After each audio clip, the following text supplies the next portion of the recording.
नमस्कार। इस समय हम हैं जौहर स्थल पर, जो है चित्तौड़गढ़ के किले में। चित्तौड़गढ़ किला जो सामान्य तौर पर अपने मेवाड़ के वीर गाथाओं का अपना ऐतिहासिक दस्तावेज है, जिसको लगातार हम समेट रहे हैं, समझने की कोशिश कर रहे हैं। इसका इतिहास, जैसा कि मैंने हर एपिसोड में बताया है, कि अगर आप समझना चाहते हैं तो 7वीं-8वीं शताब्दी से ये इतिहास शुरू होता है।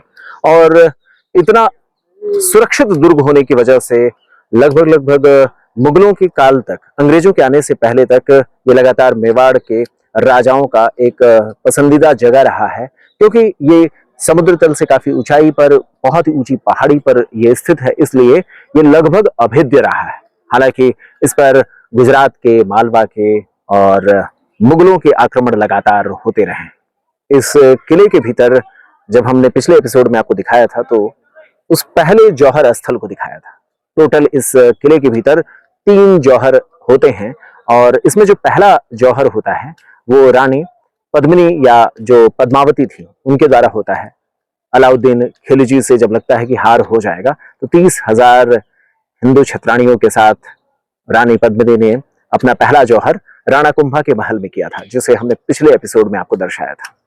ये जो जगह है जिसे हम जौहर स्थल कह रहे हैं, ये दूसरा और तीसरा जो जौहर हुआ था उसका ऐतिहासिक यहाँ पर हमें प्रमाण मिलते हैं।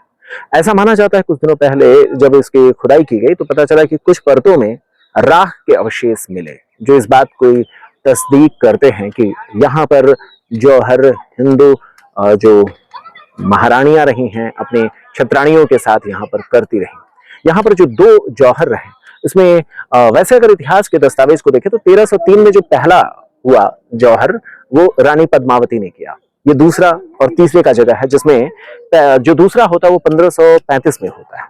ये जो दूसरा जौहर था, ये राजा उदय सिंह की माता राणा सांगा की पत्नी, राणा उदय सिंह की माता राणा सांगा की पत्नी और महाराणा प्रताप की दादी के द्वारा किया गया था। और इसमें उन्होंने जो कर्मावती, जो महारानी कर्मावती थी, उन्होंने हजारों छत्राणियों के साथ इस किले के भीतर दूसरा जौहर किया था। यहाँ जब हम देखते हैं तो करीब 35 साल बाद अकबर के आक्रमण की वजह से तीसरा जौहर होता है। तो ध्यान रहे, दूसरा जौहर रानी जो कर्मवती ने किया था, वो गुजरात के बहादुर शाह के खिलाफ जब लगा कि हार हो सकती है, तो उन्होंने हार को स्वीकार न करते हुए अपने आप को समर्पित कर दिया आग के लिए। दूसरा जो हमने गुजरात के शासक, और तीसरा जो था वो अकबर के खिलाफ लड़ते हुए ये फत्ता चुड़ावत और जयमल राठौर के द्वारा हुआ था। और यहाँ पर जो तीसरा हुआ था, इसमें चित्तौड़ की वीरांगनाओं ने सन 1568 में तीसरा जौहर किया था। हमें पता हुआ कि ये राजस्थान के कल्चर में जौहर एक प्रथा रही है, जिसमें पति के मरने के बाद स्त्रियां अपनी जान दे देती हैं। लेकिन जब राजा राम मोहन राय आते हैं, अंग्रेजों के शासनकाल में इसे ऐसा माना गया कि ये एक गलत प्रथा है, जबरदस्ती इसको महिलाओं पर थोपना पति की मृत्यु के बाद या युद्ध में हार की स्थिति में, इस तरीके से हिंदू महिलाओं को जिंदा जलाना, ये कोई अच्छी चीज नहीं है, तो इसे समाप्त किया गया। वाकई ये अच्छी प्रथा नहीं रही, लेकिन वीर गाथाओं के तहत अगर हम इसे देखते हैं तो 2 बार युद्ध में हार के, या ऐसा लगा कि मुगलों का यहाँ पर आधिपत्य हो जाएगा, उस स्थिति में यहाँ की छत्राणियों ने किया। और यह देखने वाली चीज है कि जब कभी भी हम इस जगह पर देखते हैं तो मेवाड़ का यही रहा है कि वो मुगलों के साथ कभी भी संधि नहीं किए।